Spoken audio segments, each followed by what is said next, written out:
The imaginary friend. Emma, the mother, a loving, hardworking single mother, worried about her child's recent odd behavior, deeply empathetic and willing to do anything to protect her child. Sophie, the child, sweet but withdrawn 8-year-old girl who has recently been talking to someone she calls Charlie, innocent but increasingly disturbed as Charlie's influence grows stronger.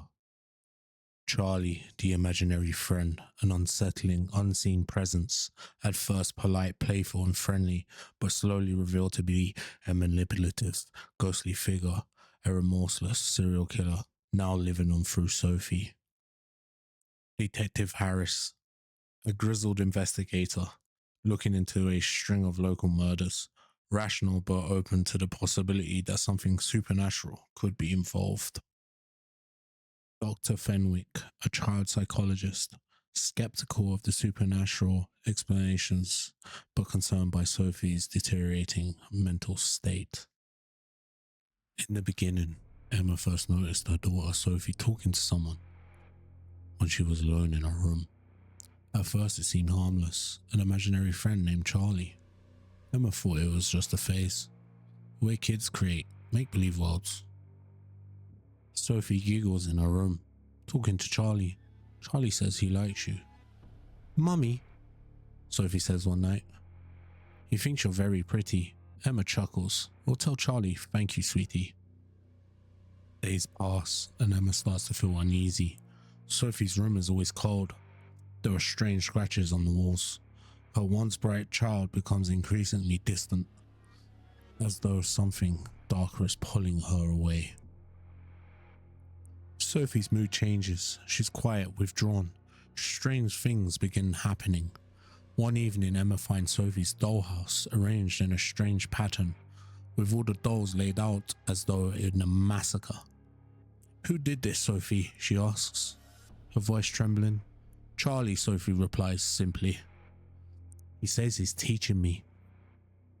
Emma's concerns escalates when Sophie starts drawing disturbing images. Crude figures covered in blood, houses burning, and faces with wide, soulless eyes. She takes Sophie to Dr. Fenwick, who assures her it's just her imagination, but Emma feels the icy touch of something wrong in her own home. Emma begins seeing things too. Shadows flicker in the corner of her eye. Sophie's voice changes when she talks about Charlie. Mummy, Sophie whispers one night. Charlie says you're not listening. He doesn't like it when people don't listen. Desperate for answers, Emma does some research. She stumbles across some old news articles about a serial killer named Charlie Beckett, who preyed on children and was executed decades ago. The murders took place near the very spot where their house stands now. Emma finds out who Charlie really is. She drops the article, her hands shaking. No, it can't be. Sophie stands in the doorway, her eyes dark, a strange smile on her lips. Charlie wants to meet you, Mummy. One night, Emma hears footsteps in the hall. She rushes to Sophie's room, only to find her daughter standing at the foot of her bed, staring blankly. He's here, Sophie whispered. Charlie wants you to play with him. The room feels suffocating. Emma turns and sees the figure of a man tall, with dead eyes and a twisted grin, standing in the corner of the room. It's Charlie. Charlie reveals himself to Emma. He steps forward, his voice cold and mocking. You should have listened to Sophie. Emma, I've been here for a long time. I've waited for someone like her.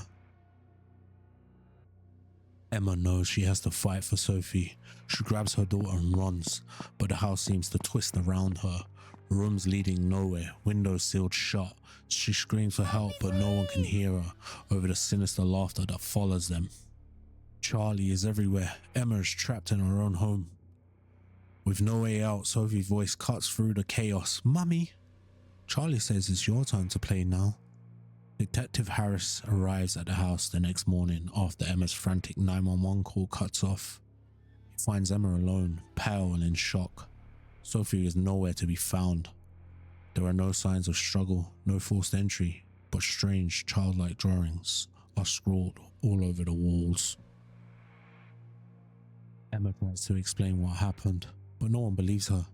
Charlie's still with her, Emma whispers, as the paramedics load her into the ambulance. He's going to find someone else now.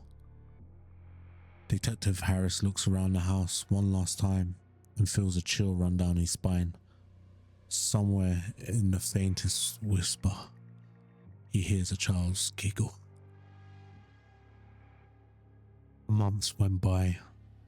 There was no sign of Sophie. The mother, Emma, was locked up in a mental asylum. A new family arrived at the home. They had just purchased it. They had a young daughter. Young daughter went to pick her room, which was Sophie's room. The daughter started smiling at an empty corner. "Hi, Charlie,"